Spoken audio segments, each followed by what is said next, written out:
So, test 7 is from sections 12.1 through 12.4, and then 14.1.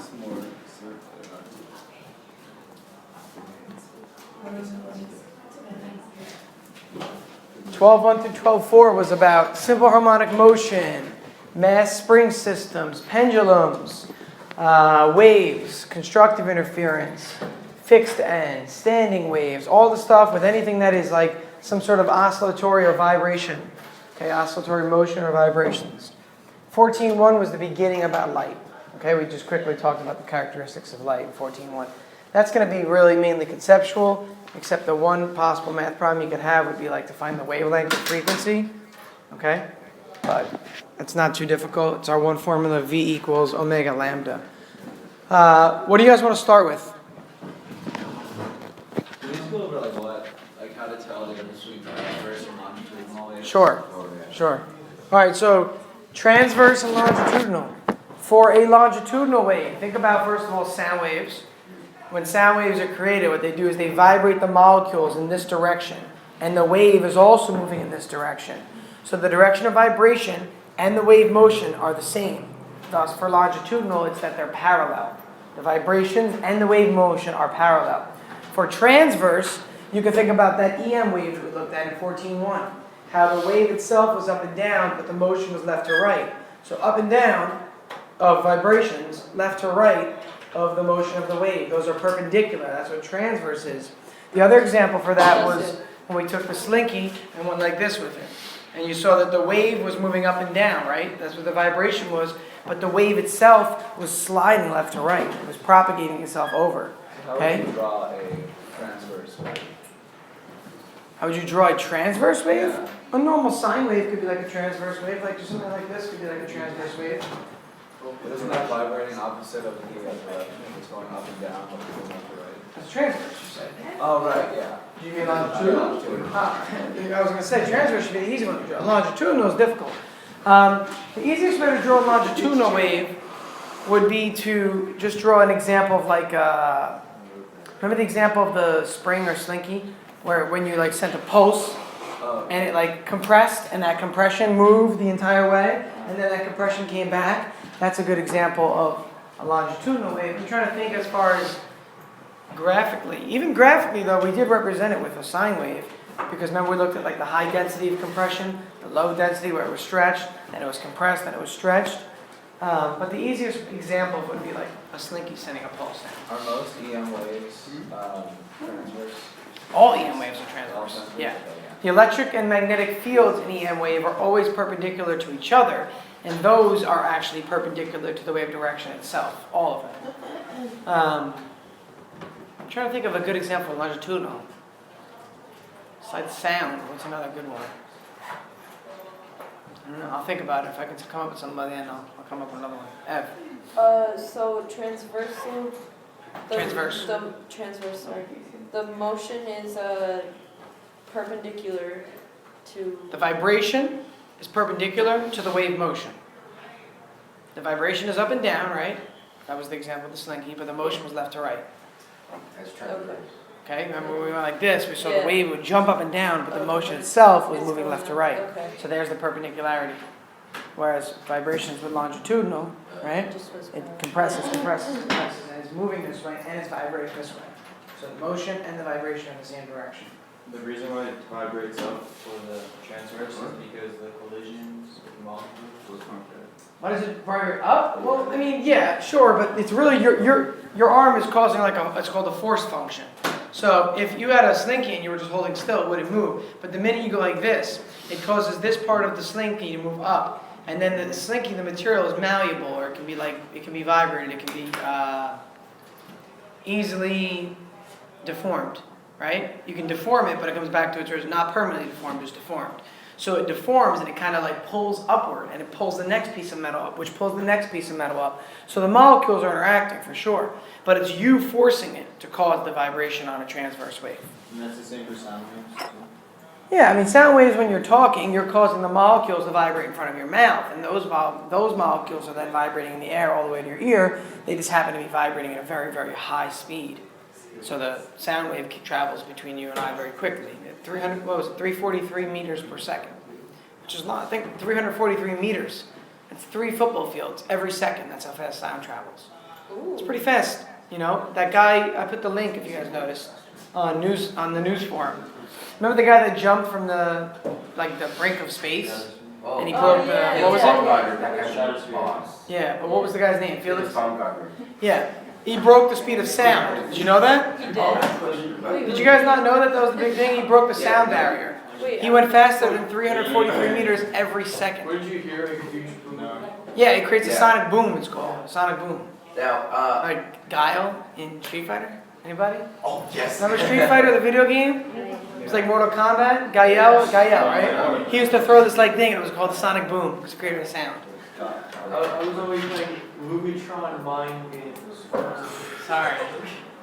So, in like the latest video of him falling from space, like the first person. Yeah, they just came, that's the one I put on. Yeah, he's like, when he's up really He's spinning. Oh my god. And then when he hits, what is the, I don't know what it's called, it's like atmosphere stuff. Certain layer of atmosphere. When he hits one of the layers, he stops, and then his speed slows down by like 300 miles per hour. He went from like 500 to 200.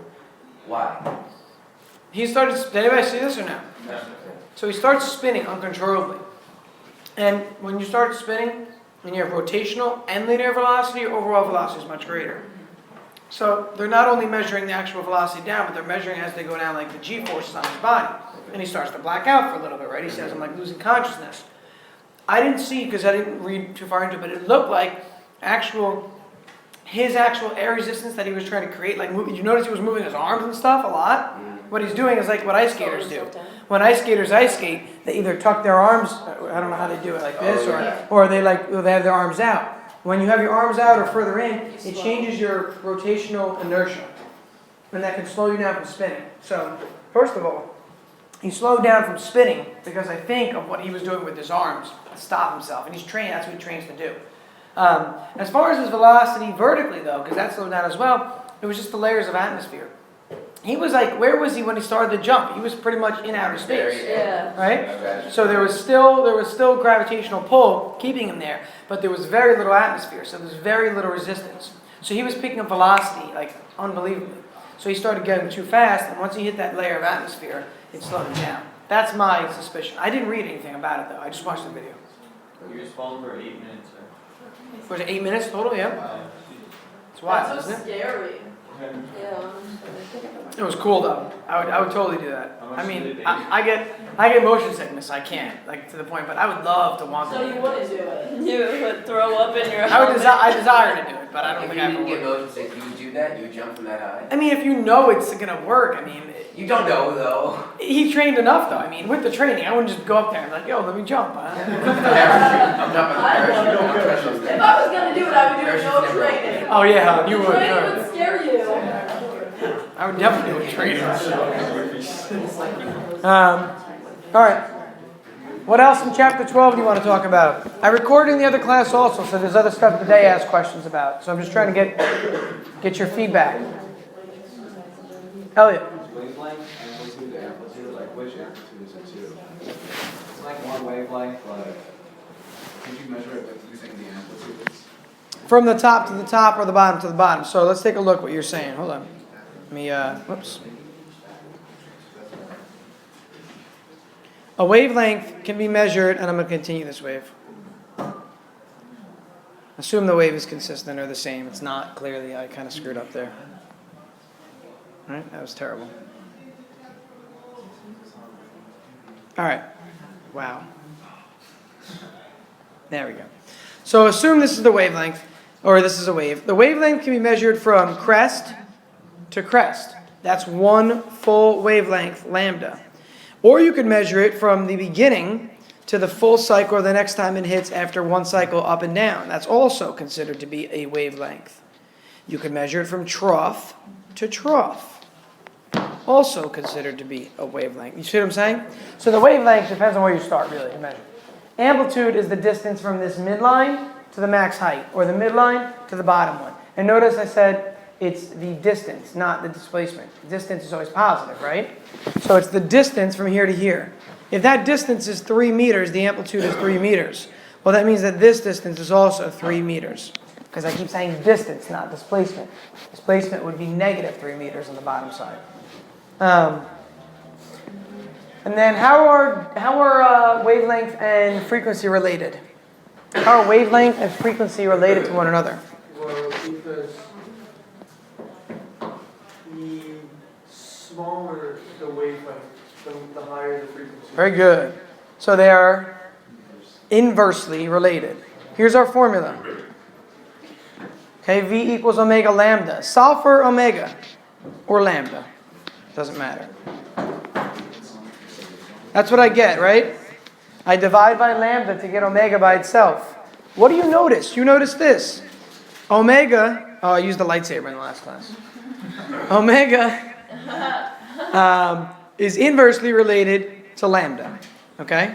Omega is inversely related to lambda because of the fact that one's in the numerator and one is in the denominator. It actually like shows up and then it makes the lightsaber. It's kind of cool. Anyway, so they're inversely related. So as one gets larger, the other gets smaller and vice versa, which is explaining the EM spectrum. Remember, at the bottom of the EM spectrum, we have radio waves. Right? We have our radio waves that are very low frequency, but they're high wavelength. But then at the other end, we have gamma rays, which are very high frequency waves, but very small wavelength. Okay, very small wavelength. Wait, so lambda and omega are inversely related? Absolutely. Just as, also, side note from chapter 12, this is from chapter 14 really here. From chapter 12, remember this, the period equals 1 over omega. Period and wavelength are very similar if you notice. The wavelength is the length from crest to crest. The period is the time it takes the wave to go from crest to crest. So this period here, tau, is very similar to this wavelength, lambda over there. Okay, and take a look. If I solve this for omega, what does it become? It becomes 1 over tau, right? Compare these. Yeah, that's what I'm saying. Compare this to this. What do you notice? You notice that tau is in the denominator and omega is out here. Well, lambda is in the denominator and omega is out here. So this lambda and this tau are very similar to one another in nature. The omega, or the lambda value down here, this lambda, is the length of the wave. Tau is the time it takes to complete a full cycle. But either way, they're full cycles. That's what you're looking for. So they are inversely related to omega, both of them. It's a good multiple choice question, right? Which of the following parameters is inversely related to the frequency? And I could put period, I could put amplitude, I could put wavelength, or I could make choice D like, amplitude, or not amplitude, I can make choice D, period, and wavelength. You follow what I'm saying? Because they're both inversely related to omega. And you can see that in both formulas. Okay, so tau and lambda are both inversely related to omega. Uh-huh. Absolutely, they both are. They're different formulas, but they're both inversely related still. Period and wavelength are both inversely related to the frequency. It's a really good multiple choice. I should maybe add that one. I don't know. I make the test before the review, and then sometimes during the review I think of other things, so sometimes I annotate it. So we'll see. Okay. Other questions? Other questions? How about I put some ideas out there then? What about standing waves should we know? What about standing waves should we know? What was a standing wave, first of all? Or what's a good example of a standing wave that you can see? Or that you normally do see? Is it a rope? You could use a rope for it, sure. No, I don't. No, that's wave reflections or fixed and free ends. We'll talk about that too. How about a guitar string? When you pluck a guitar string, what does it do? It has nodes on each end, right? And doesn't it vibrate up and down and make this kind of like football shape? Agreed? Like a football? That's the shape you get when you pluck a guitar string. It's going to vibrate up and down and oscillate. So you notice that the ends are fixed because these are nodes, right? This is where you might have like your finger on the guitar holding it. Left hand? I don't play guitar at all. And then you might strum over here in the middle, but it's fixed at the end. So these ends are fixed and it's vibrating up and down. So these are the nodes at the end. And the string, which is usually here, the string is vibrating up and down like this, which causes that standing wave. And it continues to vibrate up and down. And if we wanted to draw it, we would draw it like this. because the string could take on any position along that way. So this is the string vibrating up and down. There are two nodes, one on each end. There is one antinode at the middle. Oh, the part that doesn't move at all. Okay, that's a node. This is an antinode. Okay, the node does not move at all. Oh, wait. The node does not move at all. The antinode is where there's a maximum displacement or maximum amplitude. Okay, wherever it fluctuates a lot is the antinode. Where it doesn't move are the nodes. Elliot and I tried to demo this, I remember in the front, and it went all right, but it was difficult to do. We got a standing wave for a little bit at the end. And if you remember, the standing wave looked something like this when we got it. It looked like this. Here and here. And what we noticed is that this was vibrating up and down, this was vibrating up and down, and there was like this stationary point in the middle. And I think it was Ev that came, or just pointed at it real quick. It was right here. And I was standing over here, and it just kept fluctuating on my side. That was this half. And then on Elliot's side, it was fluctuating up and down, but there was a midpoint that was standing. So this would be considered another node. So there are how many nodes in the top one? 3. And how many antinodes in the top one? So what's the relationship between nodes and antinodes going to be noticed? There's 2 here, and then 1, and then 3, and then 2. What do you notice in general? Sure, as long as it's bigger, then it's bigger, but more specific than that. It is a specific. Oh, the amount of antinodes is 1 less than nodes. Yeah, always. The amount of antinodes is always 1 less than the amount of nodes. Take a look. 3 nodes, 2 antinodes. 2 nodes, 1 antinode. If you had another one, it would look just the same, okay? If you had, 1.5 waves. The nodes are where it vibrates the less and the antinode is where it vibrates the most. Absolutely. And the nodes are where it does not vibrate at all, actually, Maria. It's called a standing wave because those points are stationary. Standing, meaning stay still, If you ever see that sign on the side of the road, it says no parking or standing allowed here. Yeah. That means that not only can you not park in that spot, but you can't even pull over and put your flashers on there. Because people do that a lot in the city, they'll pull over and put their Yeah. flashers on. You can't, no standing literally means no sitting still. A standing wave has points that are sitting still, stationary. Elliot. So standing waves can't be transverse or longitudinal, right? They're not. These are technically they would, I see what you're saying, because they're not moving back and forth. They'd be transverse actually, Elliot, because, let me discuss why. The wave that's on the bottom on your side and that's on the top on my side are constantly flipping up and down.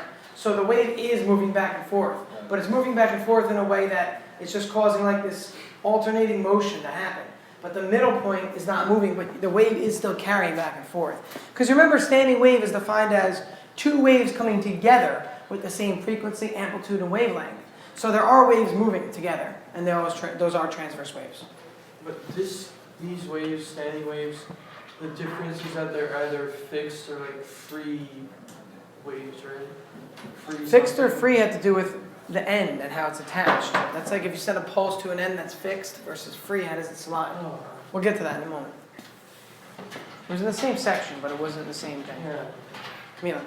Wait, so the antinode, it can be up or down depending on where the chord is. Antinode is just the location of where the maximum amplitude occurs. So yes, it could be the top or the bottom depending on where the chord is. Like if you're pulling up on the string and it vibrates and you take a freeze frame, it might be at the top, it might be at the bottom. But this location along the horizontal axis is where the antinode occurs. Here it occurs 2 spots, right? If I had another cycle, it would occur in 3 spots. How many waves are included? Wait, so it's 2 antinodes per cycle? There's 2 antinodes per cycle, yeah, because that's what I was going to ask next. This is 1 cycle, right? Remember, from here through here, this is 1 wave. This is how many waves? What is it? A half a wave, yeah. Okay, if we had another one of these introduced, it'd be 1.5 waves.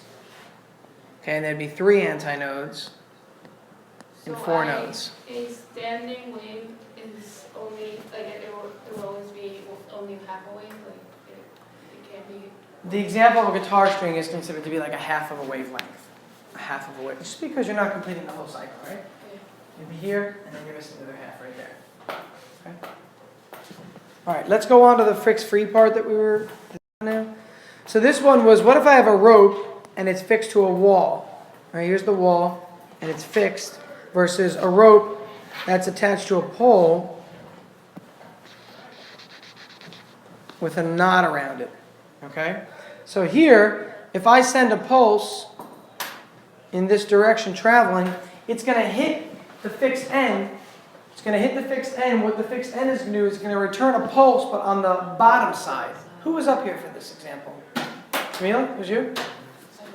Or was it the one we recorded? If it was the one we recorded, it was Maria. Was Maria? Okay, I forget who was up here, but we were doing it where somebody was holding still. Well, yeah, it was Maria. You were holding the slinky still, and I would send a pulse, and what we would notice is that it would return on the bottom side. So the response to this would be the same pulse, inverted and reflected. But what about this part here? Who can the top one is difficult to explain. We did more of it with a demo. The bottom one is easy to explain though. How do you explain the bottom one and what happens? Because the fixed point on that side, it like rises up. The free point. Yeah, Free the point. free point rises up. Good. Kind of like it flicks back down. And then it comes back down, yeah. So it's analogous to a person's hand. Think about it, right? This wave keeps carrying until this point right here lines up with this point right here. And it causes this little loop to kick up. And then when the loop comes back down, it's analogous to a person doing that and sending the wave back. So what do you get as a response? A reflected wave, but it's not inverted.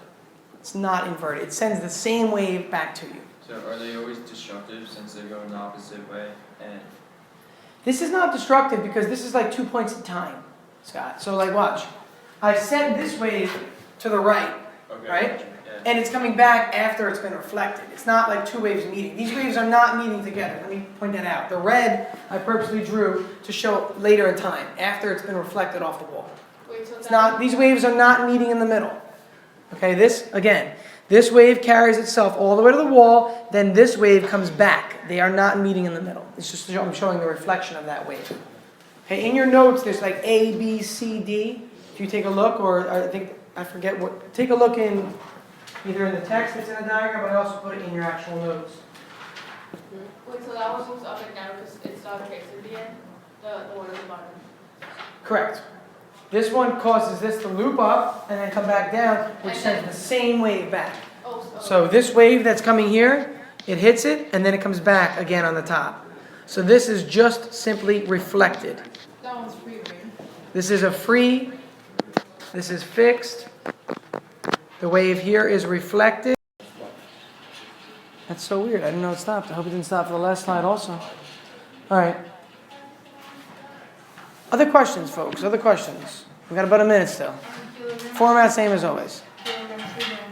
Same as kilometers to meters. If you want to go from grams to kilograms, though, you do the opposite of what you would do from kilometers to meters. So 3 to the left. So that would be 3 to the left, yeah. And just think logically, right? To go from a gram to a kilogram, if you have one little gram, suddenly you're measuring kilograms, it's only a fraction of a kilogram, right? So it's got to get smaller, hence to the left. Use logic to help you as well along the way. Make sure you guys take a look at the examples from class. Make sure you look at your labs. I'm almost done grading everybody's lab. So I'll have them done by the end of today, most likely. I have like about 6 of you left in here, and that's it. So you could use your labs, your notes from class. Feel free to look at any of the videos that I recorded. They're much shorter. They're only like 8 to 15 minutes each at most. So even if you watch them all during an afternoon, it'll only take you like 40 minutes to watch all the videos. So feel free to, if you think that would help you. I sent out a link. Did you guys get that link last night? The app? I would download it. Is it free? Yeah, download it. And there's a little spring example. Oh, and it talks about how when a spring oscillates, it's at maximum velocity at the ends, or zero velocity at the ends, and maximum velocity in the middle. You should know that diagram.